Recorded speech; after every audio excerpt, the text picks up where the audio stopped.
अस्सलाम वालेकुम नाजरीन, उम्मीद है कि आप लोग खैरियत से होंगे। नाजरीन, आज हम मालिक बिन दिनार के ख्वाब का तस्करा करने जा रहे हैं जिसने उनकी पूरी ज़िंदगी को बदल के रख दिया। आइए आज के वाक़ये का आगाज़ करते हैं।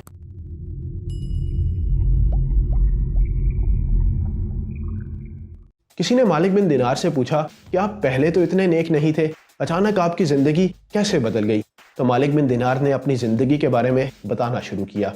वो कहते हैं कि मैं पहले एक सिपाही था, शराब नोशी किया करता था। मेरी एक लोंडी थी, वो बहुत नफीस थी, मुझे उससे बहुत मोहब्बत थी, मैं उसे बहुत प्यार करता था, वो मेरे दिल में ख़ास मुकाम रखती थी। अल्लाह ताला ने मुझे उस लोंडी में से एक बेटी अता की, वो भी बहुत खूबसूरत थी। मुझे अपनी उस बेटी से भी बहुत मोहब्बत थी। मेरी वो बेटी थोड़ी बड़ी हुई तो जब मैं शराब पी रहा होता था तो वो मेरे पास आती थी और मेरे जाम को हाथ मार के उस शराब को गिरा दिया करती थी। कुछ वक्त गुजरा, वो बेटी तकरीबन 2 साल की हुई तो एक बीमारी का शिकार हो गई, उसका इंतकाल हो गया। मुझे उसके मरने का बहुत दुख था। मैंने पहले से ज़्यादा शराब पीना शुरू कर दी। वो कहते हैं कि रमज़ान की 15 तारीख थी, मैंने बहुत ज़्यादा शराब पी रखी थी। मैं उसी हालत में लेट गया, मैं इशा की नमाज तक ना पढ़ सका। उसी हालत में सोया और मैंने एक ख्वाब देखा। मैंने ख्वाब में देखा कि सूर फूंका जा चुका है, क़यामत बर्पा हो गई है, मुर्दों को कब्रों से उठाया जा रहा है और उन मुर्दों में मैं भी शामिल हूँ। हम सबको एक मैदान में इकट्ठा किया जा रहा है। वो कहते हैं कि फिर मैंने अचानक अपने पीछे कोई आवाज़ सुनी।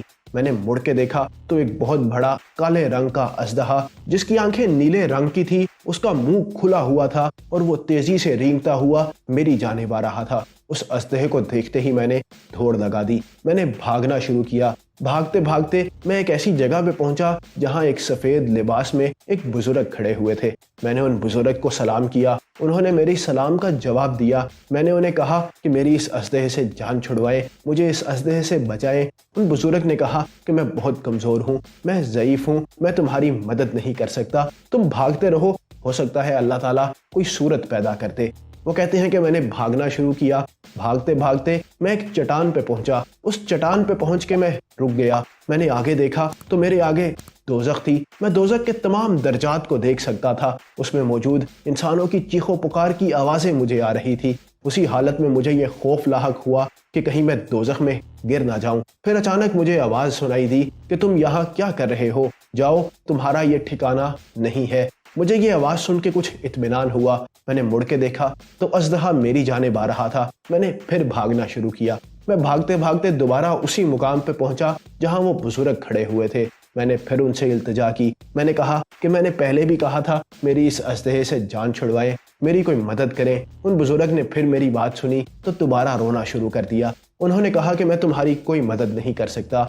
हाँ, ये सामने एक पहाड़ है, उस तरफ जाओ, वहाँ मुसलमानों की कोई इमानतें पड़ी हुई हैं, हो सकता है तुम्हारी भी कोई इमानत हो जो तुम्हें इस अजदहे से बचा सके। मालिक बिन दिनार कहते हैं कि मैंने फिर भागना शुरू किया उस पहाड़ की जानिब। वो पहाड़ चांद की तरह का गोल था, उसमें सुराख मौजूद थे, गारें मौजूद थी। मैं जब उसके पास पहुंचा तो मैं देख के हैरान हुआ कि वहाँ दरवाजे लगे हुए हैं सोने के, उनके कब्जे याकूत के हैं, उनके आगे पर्दे लगे हुए हैं। जब मैं वहाँ करीब पहुंचा तो मुझे एक और आवाज़ आई। आवाज़ ये थी कि पर्दों को हटा दिया जाए, दरवाजे खोल दिए जाए, सब सीधे खड़े हो जाए। लगता है कोई हाजतमंद आया है, उसकी हाजत को पूरा किया जाए, उसे दुश्मन से बचाया जाए। सांप मेरे पीछे ही था।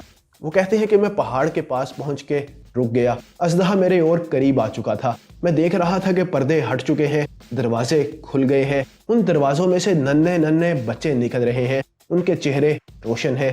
उन बच्चों में से एक ने जब मुझे देखा तो चिल्लाकर कहा, अरे ये तो मेरे बाबा हैं, इन्हें दुश्मन से बचाओ। फिर छलांग लगा के वो बच्ची मेरे पास आ गई। उसने मेरा एक हाथ अपने हाथ में पकड़ा और दूसरा हाथ अजदहे की तरफ कर दिया। अजदहे ने जब उस हाथ को देखा तो रुक गया और वापस भाग गया। फिर उस बच्ची को जब मैंने देखा तो मैं पहचान गया, ये तो मेरी ही बेटी थी। उसने मुझे बिठाया, मेरी गोद में बैठी, अपने दोनों हाथ मेरी दाढ़ी पे रखे, मेरी इस दाढ़ी को पकड़ा और कुरान की इस आयत की तिलावत की। कहने लगी, क्या मोमिनों के लिए वक्त नहीं आया कि उनके दिल अल्लाह के जिक्र के लिए झुक जाए? मैंने अपनी बेटी के मुंह से कुरान की ये आयत सुनी तो मैं हैरान हो गया। मैंने कहा, क्या तुम लोगों को भी कुरान आता है? तो उसने कहा, अब्बा, हमें आपसे ज्यादा कुरान की समझ है। फिर मैंने उससे पूछा कि ये अजदहा कौन था? وہ کہنے لگی ابا یہ آپ کے برے اعمال تھے، یہ اژدہے کی طرح طاقتور ہو چکے ہیں، یہ چاہتے ہیں کہ آپ کو جہنم میں ڈال دیا جائے۔ پھر میں نے اس سے پوچھا کہ وہ بزرگ سفید لباس والے جو مجھے ملے تھے وہ کون تھے؟ تو میری اس بیٹی نے کہا ابا وہ آپ کے نیک اعمال تھے، وہ اتنے کمزور ہو چکے ہیں کہ آپ کو اس سانپ سے، اس اژدہے سے نہیں بچا سکے۔ پھر میں نے اپنی بیٹی سے پوچھا کیا تم لوگ اسی پہاڑ میں رہتے ہو؟ تو اس نے کہا جی ابا ہم اسی پہاڑ میں رہتے ہیں، قیامت تک ہم یہیں رہیں گے، ہم سب مسلمانوں کے بچے ہیں، جب تک ہمارے ماں باپ نہیں آ جاتے ہم یہاں ان کا انتظار کریں گے، اور جب وہ آ جائیں گے تو اللہ سے ان کی سفارش کریں گے۔ مالک بن دینار کہتے ہیں کہ اسی حالت میں میری آنکھ کھل گئی، میں اٹھا، میں نے اللہ تعالیٰ سے توبہ کی، میں نے وعدہ کر لیا کہ میں آج سے شراب کو ہاتھ تک نہیں لگاؤں گا، گھر میں پڑے شراب کے تمام برتن توڑ دیے، اور تب سے میں نے اپنی زندگی کو بدل لیا۔ ناظرین، امید ہے آپ کو مالک بن دینار کا یہ خواب، یہ واقعہ پسند آئے گا۔ اگلے واقعے تک کے لیے مجھے دیجیے اجازت، تب تک کے لیے اللہ حافظ۔